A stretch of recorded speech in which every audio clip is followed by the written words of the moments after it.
So we began a series on this book called The Lazarus Blueprint, and we have the book in our bookstore. And it's a little book, but it's mighty. And so if you have any kind of challenge, I'm really going to encourage you to pick this book up. The authors, Richard and Mary Alice Chafola, are looking at the story where Jesus healed Lazarus. And we all know the story, right? Lazarus is the brother of Mary and Martha, and they were all friends of Jesus. And in the story, Jesus is called to come to the aid of Lazarus, who is ill and dying. And when he receives the call, he waits. He doesn't go right away. He finishes what he does. And when he gets there, he finds out he's dead, and he says, "Where have you laid him?" And they take him to the place where he had been laid in a cave, and there was a big stone in front of the cave, and he tells them to take away the stone. And Martha says, "Lord, there is already a stench because he's been dead 4 days." And here's the little piece of the verse that we're really talking about today. And Jesus responds, "Did I not tell you that if you believe, you would see the glory of God?" So they took away the stone. And then Jesus offers up thanks, and he calls to Lazarus to come out. And upon hearing Lazarus' call, he comes out of the tomb.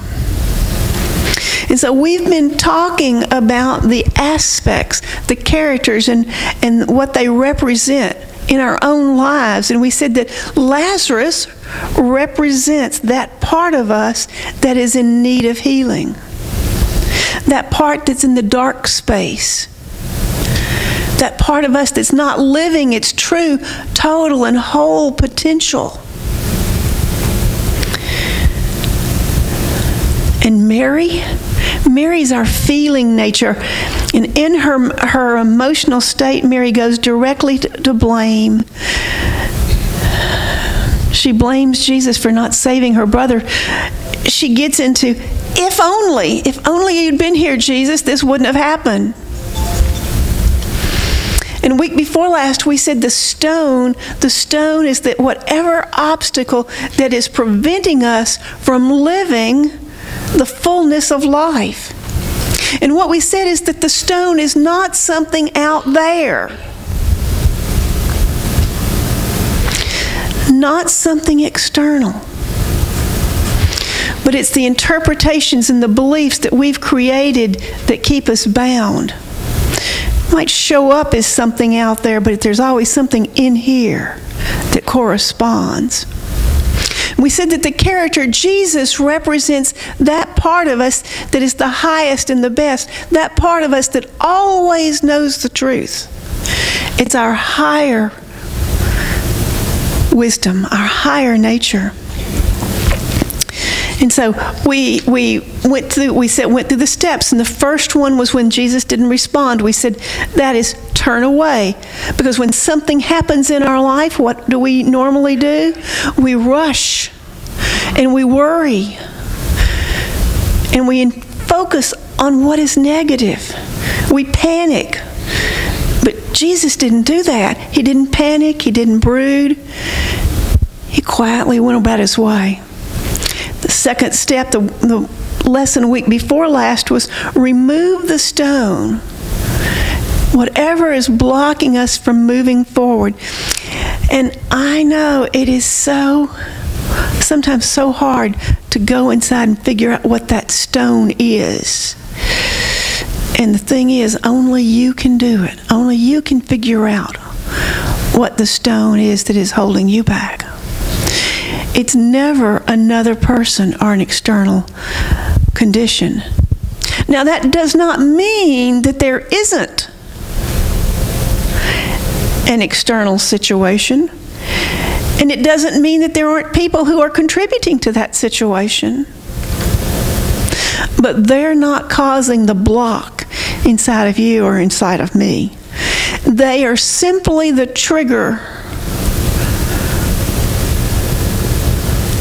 to help us reveal that block.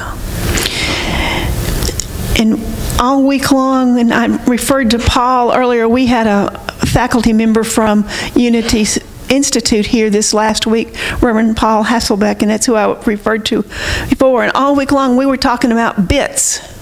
It's the bits that get in the way. The beliefs, the ideas, the thoughts. So the stone is always something inside of you, and it's a bit. It's a false belief. Something like, I'm not good enough, I'm not worthy, I'm not creative. Maybe it's a traumatic memory that you don't want to face, and it could be unforgiveness that you're holding on to. So now we're to the third step in today's lesson, and it's great expectations. So I want to begin with a little story. Once upon a time, in a land far and far away, a beautiful, independent, self-assured princess happened upon a frog as she sat contemplating ecological issues on the shore of an unpolluted pond in a verdant green meadow near her castle. And the frog hopped into the princess's lap and said, "Elegant lady, I was once a handsome prince, until an evil witch cast a spell upon me. One kiss from you, however, and I will turn back into that dapper young prince that I am. And then, my sweet, we can marry and set up housekeeping in yon castle with my mother, where you can prepare my meals and clean my clothes, bear my children, and forever feel grateful and happy about doing that." And that night, the princess dined sumptuously on a repast of lightly sautéed frog legs. Now, would you agree that the frog and the prince had different expectations? Yeah. So, go back to that scene. That scene where Mary and Martha are now at the tomb of Lazarus with Jesus. And a crowd is gathered around them. And metaphysically, that crowd represents our own thoughts, our own grumblings, our inner grumblings, our doubts, and our fears. And Jesus has said, remove the stone. And the crowd says, "You're nuts. It's going to stink." Have you ever had an experience where you sat in a tomb of your own design and you wallow in it and you dwell in it and we lose perspective on the problem? And doesn't it feel like it stinks to be in that place? Yeah. The crowd represents our own thoughts, thinks that Jesus represents our higher nature, has taken leave of his five senses. And you know what our five senses are? Hearing, seeing, smelling, touching, tasting. Have you ever noticed that our five senses don't give us all the information there is?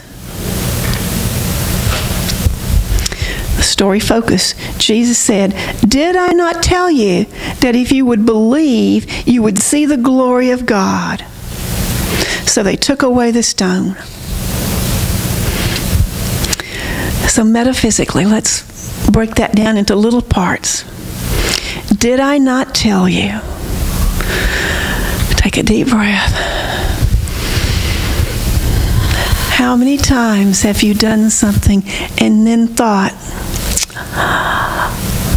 I knew not to do that, or I knew I should do that? Metaphysically, that's that voice, that higher self inside of us, inside of me, inside of you, that is always expressing, that is always guiding, that is always leading us, always giving us the very best information. And the question is, am I listening? Are you listening?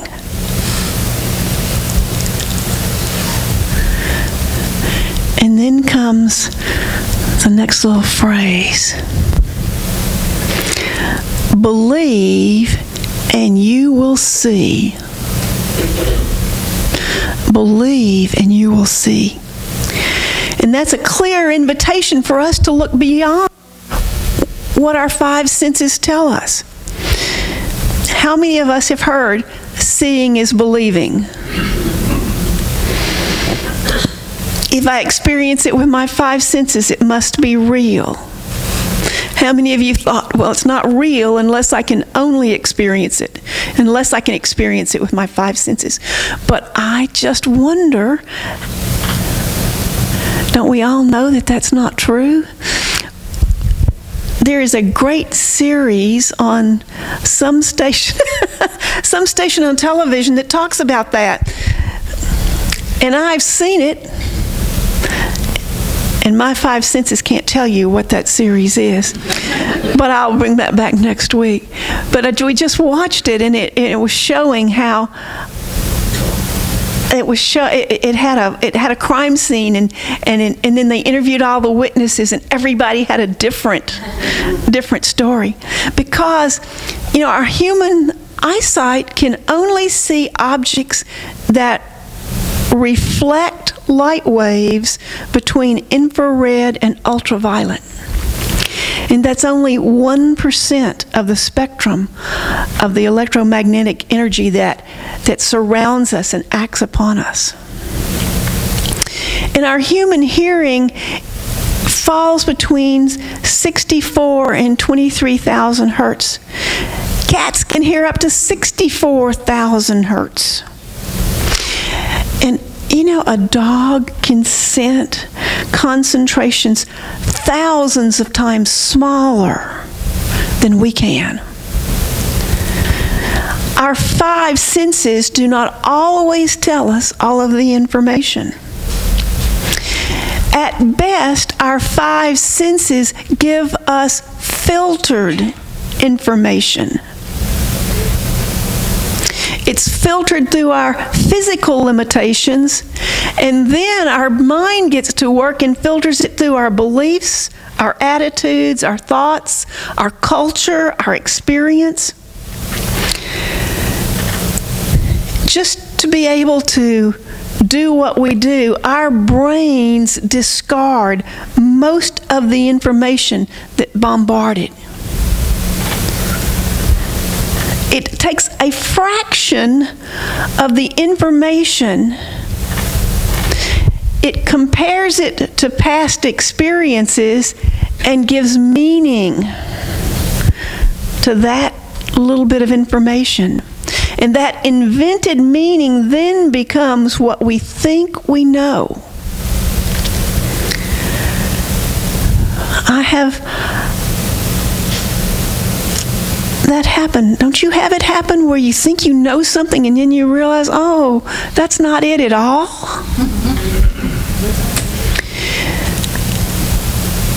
There's no reason to give up, though. I mean, I think it's really good news to know that sometimes I'm operating without all the information I need. It means that we are creating our reality through the activity of our thinking. And we have a law for that, a spiritual law. It's called the law of mind action. It means that we are, and most of the time, unconsciously choosing our reality. And the good news is that you and I get to make the choice to choose consciously. Here's a quote from the Course in Miracles. Whatever you accept into your mind has reality for you. It is your acceptance of it that makes it real.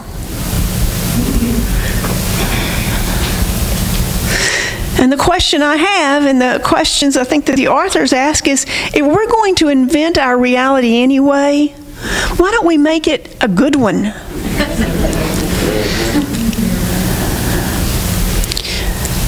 Roughly translated, that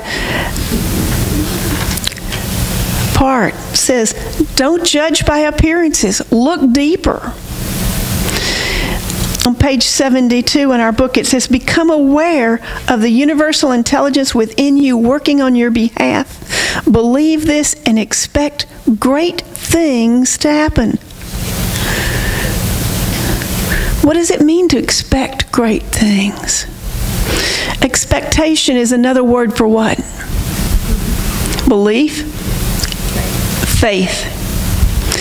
And faith is the perceiving power of mind linked with the power to shape substance. And boy, did we, that was a quote from Charles Fillmore, our co-founder, and all week long we talked about how we were shaping substance. I'm sorry y'all didn't come to class. We tend to experience what we expect. Our expectations form unconscious goals. Our expectations continually point us in the direction of those goals. Now, expectation can attach to just as well to a negative emotion as it can to a positive one. And what do we call negative expectation? Worry. Worry is just negative faith. It's faith that something bad will happen. Charlie Brown and Linus were talking, and the comic said, worrying about the bad stuff doesn't keep it from happening. It just stops you from enjoying the good stuff. Isn't that true? So the question is not, do we have enough faith? The question is, where am I putting my faith? What do I have faith in? What am I choosing to expect? From the movie Pretty Woman, she says, why is it always easier to believe the bad stuff? Doesn't that seem like it's part of our conditioning? Maybe partly it's part of our survival mechanism. Maybe it helps us to be prepared. You know, and there's a difference between being prepared and expecting the worst. Preparing for the worst is knowing our own strength and ingenuity, and it's a positive act. Expecting the worst is fear and despair, and it's a negative act. And I have seen it played out over and over since I've moved to Florida. There'll be some swirling wind out there. And the grocery store shelves become bare. We might never get a chance to have food again.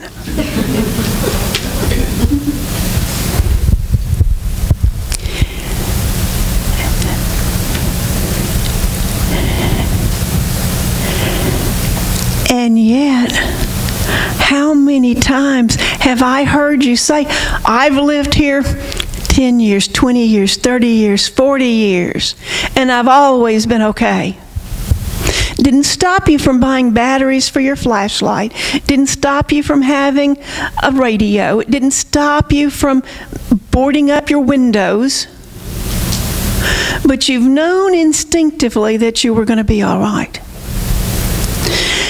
Expecting the best takes work.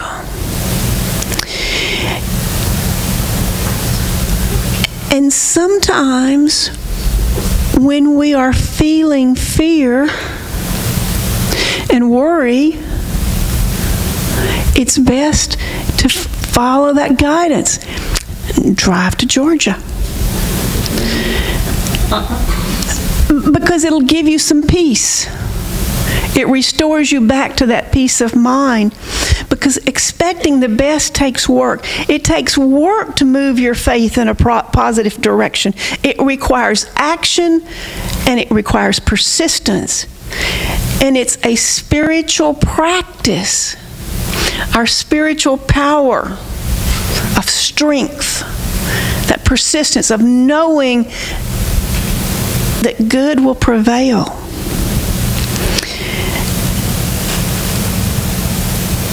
And our faith is only limited by one thing.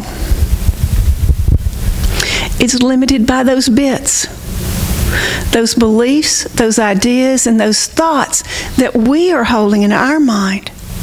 So the important factor in creating great expectations is our own self-talk and our own self-thoughts. It means that every time we notice a fear or anger or frustration rising up, that we have to stop and redirect it to a more positive perspective. And it's not easy. We all know that. But it's worth it. Our author says that turning faith in a new direction can be more difficult than turning around a supertanker in a narrow channel. But it can be done. But it requires us to be aware. It requires us to pay attention, to listen to those bits, to talk about it, to be willing to share with each other when you're talking and when you hear your best friend and you hear them going down that thought path you've seen them go down so many times. Are you open, honey, to hear something different? Are you willing to think a little different? I found when I keep thinking like that I make myself sick. Can I share that with you? It's inviting your friends and your loved ones, the people that live with you, to help you be aware. Because, believe me, we may not know it, but they do. Ask. What is it that I keep saying and thinking that you notice that would help me to be aware about myself? If you do that, you've gone a long way toward establishing great expectations.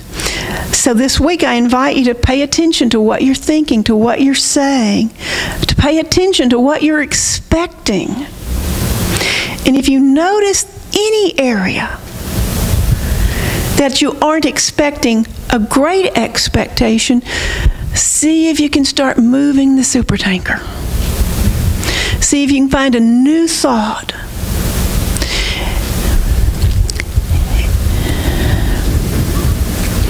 Might start out as,